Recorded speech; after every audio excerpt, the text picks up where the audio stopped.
पूरक कोन म्हणजे काय सांगता येईल तुम्हाला? ज्या दोन कोनांच्या मापांची बेरीज 180 अंश असते त्या दोन कोनांना परस्परांचे पूरक कोन म्हणतात. सांगा बघूया, पूरक कोनांच्या मापांची बेरीज किती असते? बरोबर 180 असते. बरोबर आहे.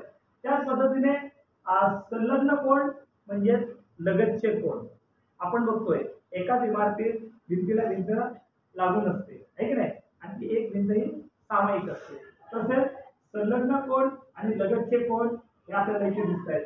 MQ ही एक संलग्न बाजू आहे आणि म्हणून इथे कोन BMQ आणि कोन QMD हे दोन संलग्न कोन किंवा लगतचे कोन झालेले आहेत.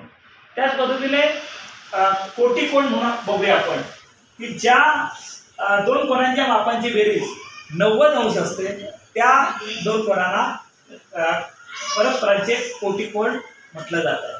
सांगा कोटी कोनांच्या मापांची बेरीज किती असते? 90. बरोबर आहे. मग समजा एका कोनाच्या मापाची बेरीज 60 आहे तर मग दुसऱ्या कोनाच्या मापाची बेरीज किती असेल? एकाची 60 आहे मग दुसऱ्याची किती असेल? 30. बरोबर आहे. त्याच पद्धतीने आपण विरुद्ध कोन पाहूया. ज्या दोन किरणांनी कोन तयार झाला त्याच्या विरुद्ध किरणांनी तयार झालेला कोन पहिल्या कोनाचा विरुद्ध कोन असतो. आकृतीमध्ये कोन RQP आणि कोन PQS हे परस्परांचे विरुद्ध कोन आहेत आणि विरुद्ध कोन हे समान मापाचे